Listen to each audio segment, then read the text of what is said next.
Nous sommes dans un lieu très secret. Nous n'avons pas le droit de dire que nous sommes sur la piste d'essai de Michelin, de Ladoux, dans la banlieue de Clermont-Ferrand, dans le Puy-de-Dôme, c'est interdit. Par contre, on peut dire que nous allons essayer la nouvelle BMW M4. Alors je dois dire qu'en photo, j'ai de suite détesté le nouveau style de la M4 avec ces énormes rognons que je trouve caricaturaux. Simplement, quand je la vois en vrai, je change un petit peu d'avis. Dans l'ensemble, ça passe plutôt bien, même très bien, ça lui donne un peu de caractère. Surtout, la M4 arbore des barrettes de rognons, donc horizontales, ce qui adoucit un petit peu le dessin et fait que l'ensemble, finalement, paraît homogène. Alors sous le capot, on retrouve le 6 cylindres 3 litres de 510 chevaux pour 670 Nm. C'est considérable.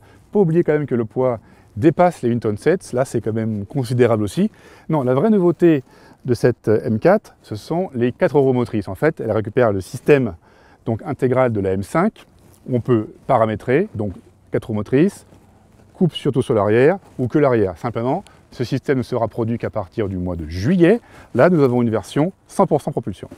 Alors évidemment, la silhouette reste globalement celle du coupé série 4. Simplement, elle a été largement bodybuildée. Pourquoi? Pour accueillir ces grosses jantes à gros déport. Donc on a des ailes renflées qui sont assez impressionnantes, qui musclent la silhouette sans pour autant verser dans l'outrance. Ensuite, ce qu'on remarque, c'est que l'aérodynamique a été largement travaillée. Alors l'air rentre par ici, il circule à l'intérieur, il ressort par ici. Ce faisant, il agit comme un refroidissant. Ensuite, il est canalisé le long de la voiture, il va appuyer sur les jupes latérales, il circule aussi par-dessus la voiture, et là, il va appuyer sur l'aileron arrière, et il circule en dessous de la voiture et sortira par l'extracteur arrière, et le tout fera que la voiture aura un bel appui. Donc on peut se dire que le CX de 0,34 est pas terrible, mais compte tenu de ces contraintes d'appui, c'est plutôt intéressant, et surtout, si on ajoute la contrainte de refroidissement, il y a quand même 5 radiateurs à l'avant, là on se dit que c'est une bonne valeur. Alors à bord, on découvre de magnifiques baquets en carbone. Évidemment, ils sont en option, mais ils ont quand même des spécificités intéressantes, comme les bourrelets gonflables. Alors c'est bien qu'on est un peu corpulent comme moi, on n'est pas trop serré sur les côtés. On peut aussi retirer le rembourrage de l'appui-tête, au cas où on conduirait avec un casque, pour éviter d'avoir la tête trop en avant. Pour le reste, on retrouve l'habitacle de la série 4. Et comme c'est une M, eh bien on peut paramétrer tout ce qu'on veut, alors la direction, la boîte de vitesse, le moteur, la suspension, l'échappement. On peut même régler l'antipatinage sur 10 positions, suivant ce qu'on veut faire avec. C'est bien fait, c'est bien fini, on est à l'aise dans cet habitacle. Bon, ça s'adresse un peu aux geeks, mais comme c'est la mode, bon, on n'en fera pas le reproche à BMW. Et maintenant, nous allons voir ce que vaut cette voiture sur circuit.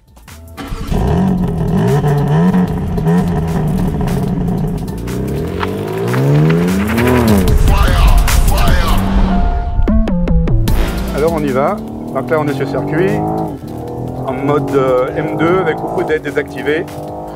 On entend bien le moteur, beaucoup plus que sur les autres programmes. La boîte réagit pas mal.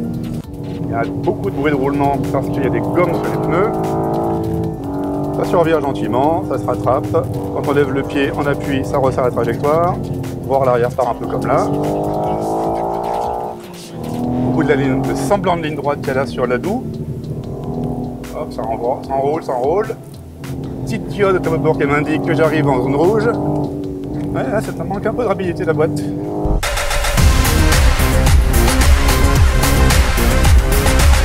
Attention l'herbe. Un petit peu optimiste. Ouais, je te fais un peu tard. Le frein commence un peu à fatiguer. Non, on va se remettre en mode M1, on va la faire refroidir un petit peu.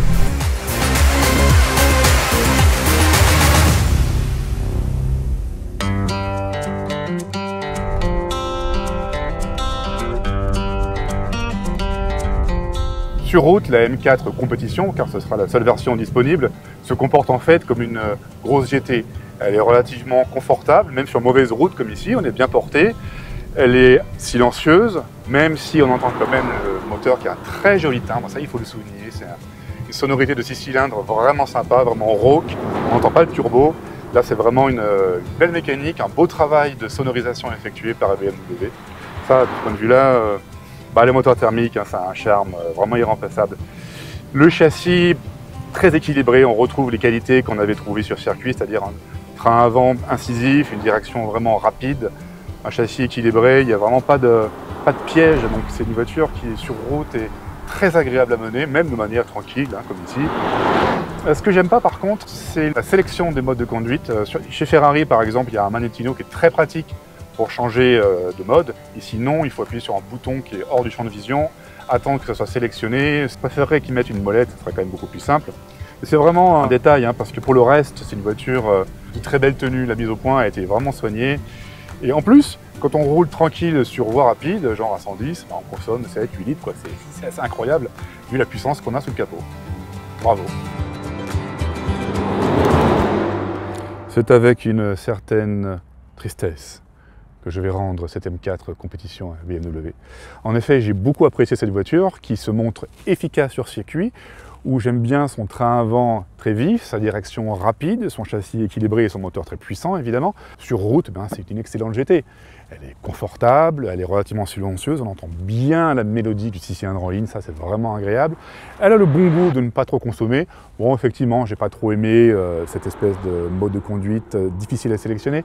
Globalement, c'est une voiture extrêmement agréable et polyvalente.